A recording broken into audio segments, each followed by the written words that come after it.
Topic है air. Air simple बेटा हमारे पास क्या है कि हमारे आसपास कुछ गैसेस हैं, उन गैसेस के मिक्सचर को सिंपल क्या कहा जाता है, एयर कहा जाता है। वो कौन कौन सी गैसेस आ गई, जैसे कि nitrogen, oxygen, argon, carbon dioxide और कुछ और गैसेस और वाटर वेपर्स भी पाए जाते हैं। अब सबसे इंपॉर्टेंट जो बात आ जाती है वो एयर की कंपोजिशन आ जाती है कि कौन सी गैस कितना परसेंट है एयर में। तो बेटा याद रखिएगा, नाइट्रोजन सबसे ज्यादा पाई जाती है हमारे एयर में और वो कितने परसेंट है, दैट इज 78.8%। देन ऑक्सीजन 20.9% या फिर इसे 21% भी कहा जाता है। देन आर्गन 0.9% या फिर इसे 1% भी कहा जाता है। Then carbon dioxide 0.04% and then कुछ और गैसेस और वाटर वेपर्स 0.03% टू 0.07%। तो ये मिलकर क्या बनाती है, हमारे पास सिंपल एयर बनाती हैं। अब हमारे पास तीन बहुत इंपॉर्टेंट गैसेस है, that is nitrogen, oxygen and carbon dioxide.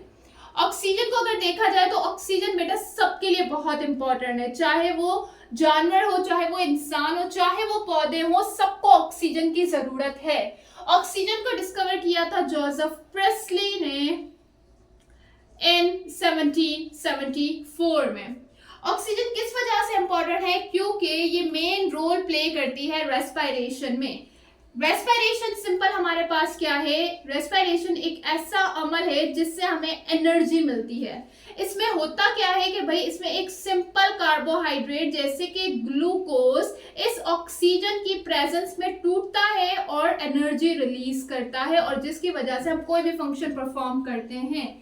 तो एनर्जी हमें पता है हमारे लिए कितनी इंपॉर्टेंट है, और इस एनर्जी की प्रोडक्शन के लिए लाजमी है रेस्पिरेशन का अमल, और इस रेस्पिरेशन के अमल के लिए क्या जरूरी है, ऑक्सीजन।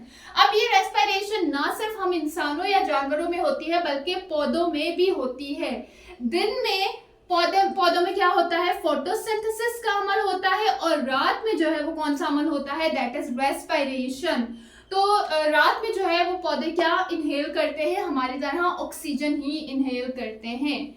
दूसरी गैस आ जाती है that is carbon dioxide. Carbon dioxide हमारे पास वो गैस है जो कि फोटोसिंथेसिस में इन्वॉल्व होती है, फोटोसिंथेसिस के अमल के लिए जरूरी है। अब फोटोसिंथेसिस हमारे पास वो अमल है जिसमें प्लांट अपना खाना खुद बनाते हैं।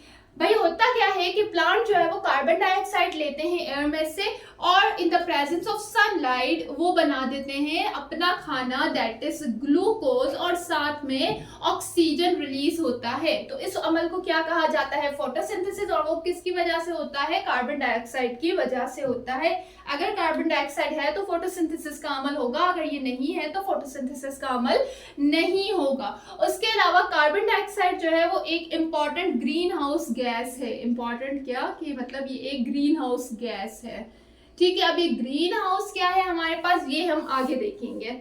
उसके बाद आ जाती है दैट इज नाइट्रोजन। नाइट्रोजन हमारे पास वो गैस है जो कि हम डायरेक्टली नहीं लेते। लाजमी है कि नाइट्रोजन पहले फिक्स हो फिर ये हमारे काम की है, वरना ये एनवायरनमेंट में जो नाइट्रोजन मौजूद है उसे हम डायरेक्टली इनहेल नहीं करते।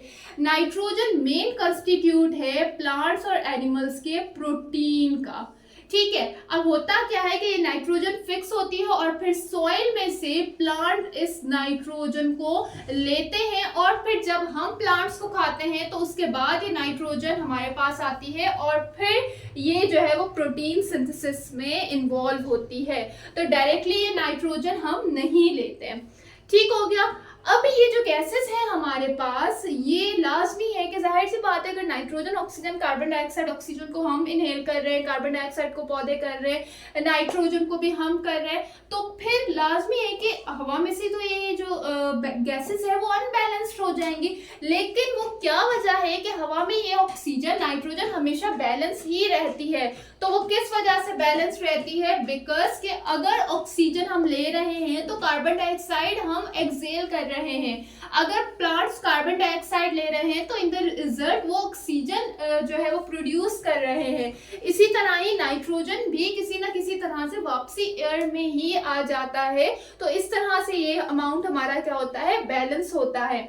ये जो अमाउंट बैलेंस है किस तरह से है वो हम देखते हैं इन द नाइट्रोजन साइकिल और ऑक्सीजन और कार्बन साइकिल में। ठीक हो गया, इसे हम आगे देखते हैं।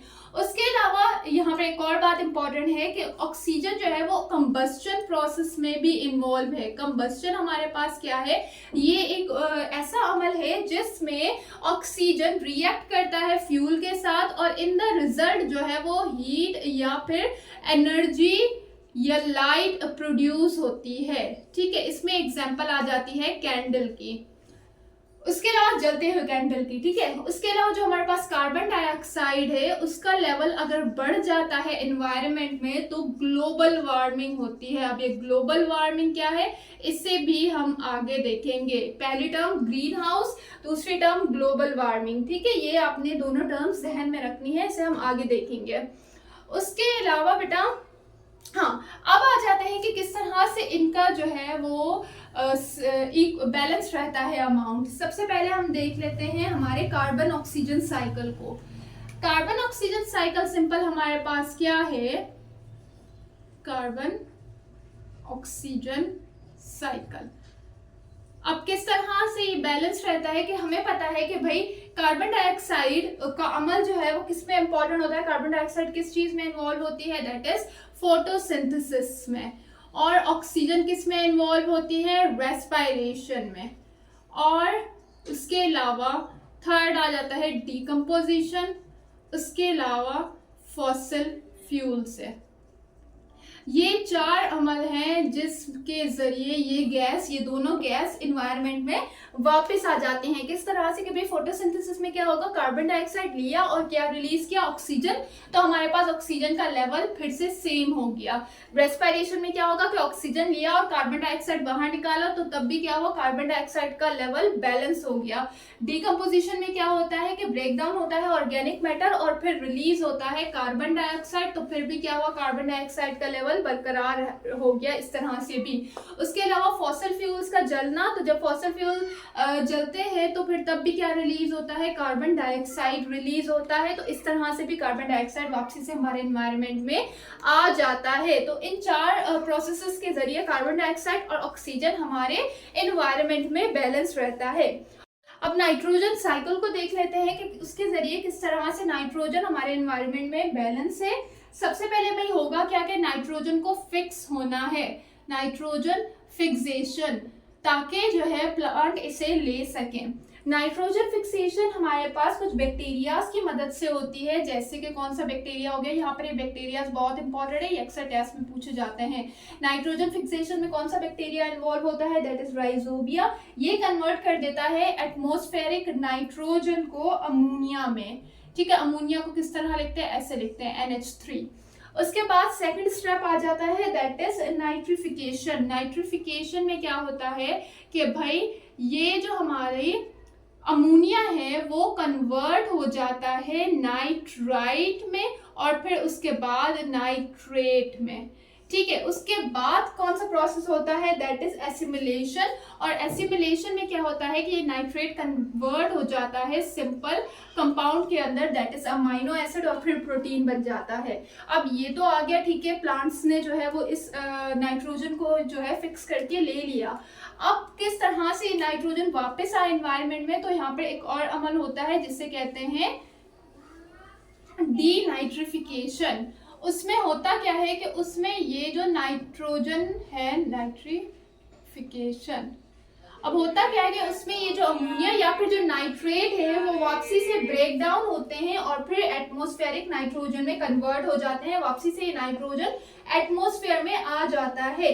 अब ये जो नाइट्रेट है वो जो कन्वर्ट होता है वापसी से एटमॉस्फेरिक नाइट्रोजन में, वो किसकी मदद से होता है, एक बैक्टीरिया की मदद से होता है जिसे सुडोमोनास कहा जाता है। तो इस तरह से जो है नाइट्रोजन भी एनवायरनमेंट में बैलेंस रहता है।